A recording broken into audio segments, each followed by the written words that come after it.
Hello and hey, today we're going to mess around with Stardew Valley. This time I'm going to show you guys how to get more than 4 players on your multiplayer farm. First thing we're going to need is the paste bin I list here. It's going to be down in the description. It was retrieved from End of World. It was his thread on Reddit that alerted me to the ability to actually get more than 4 players. So just want to credit him as we're using this because he's formatted the code so nicely. We'll be able to kind of plug that in and more easily see what we're doing when we go into the notepad. But we do need to place this code into the save file. And to get there, we do need to go with the %, appdata, app data, and then %. Go ahead and click into that folder. My friends, using Windows 7, it'll dump you one folder back into just regular app data. We do need to click through into roaming. If you're not already there, go down to Stardew Valley and click through. Go ahead and go through saves.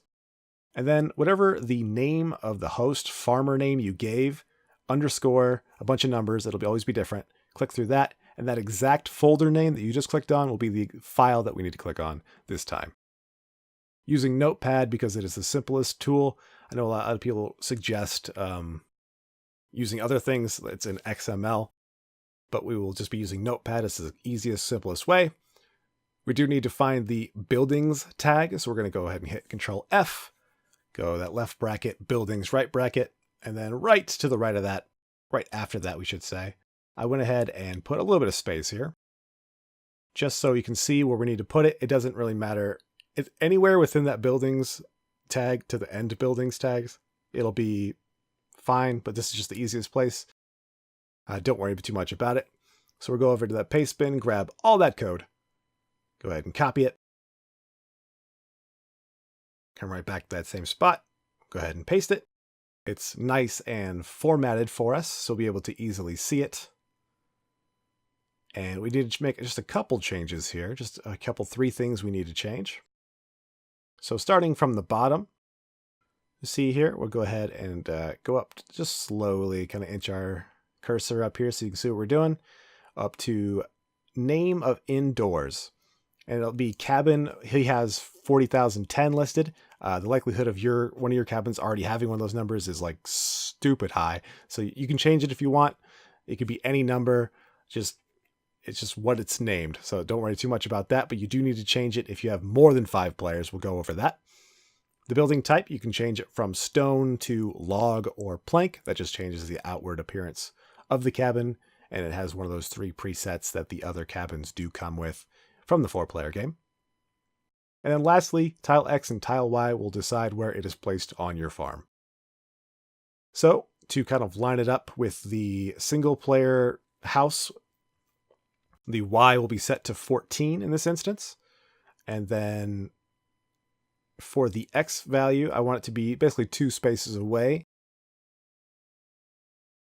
So we're going to go ahead and set that value to 52. I set it to 50 first, and I was like, well, let's get a little bit closer.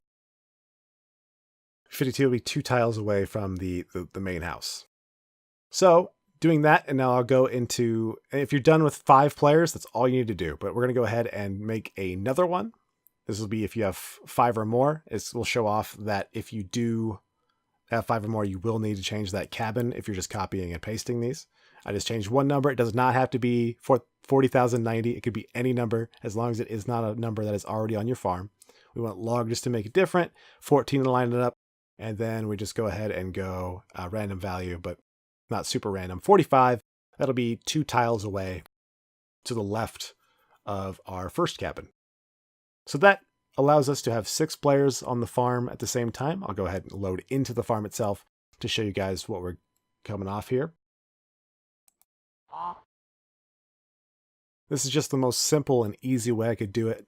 Like I said, there's people that want you to download other things for the XML thing, but if you just want the least hassle, you're putting this code into that spot, and that'll get you the 5th player, and you have to change just that one little thing in the name of indoors, and you can have as many players as you can fit. I cannot test more than 6 myself, so I don't know if there's some breaking point, some upper limit, but we'll go ahead and we'll just go into this cabin, which we created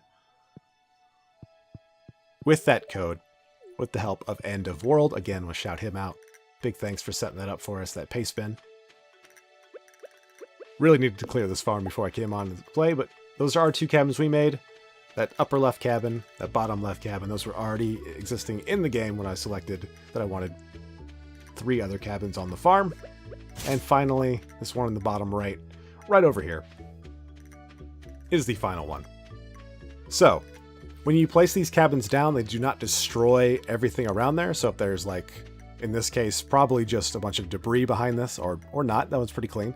But we have grass, and I guess that log is technically behind. We do have grass under the left one, and we do have at least 1 log under the right one. So you can, if the tool can reach, you can still grab it. So you don't have to worry too much about where you're placing. But if you're not happy with it, you can clear it and then maybe play a day, and then the next day you can place it down right on top of that same spot, or just move the house in general. But that's enough for talking from me. That's exactly how you do it. So thanks for watching. Thanks for listening. Be safe, guys.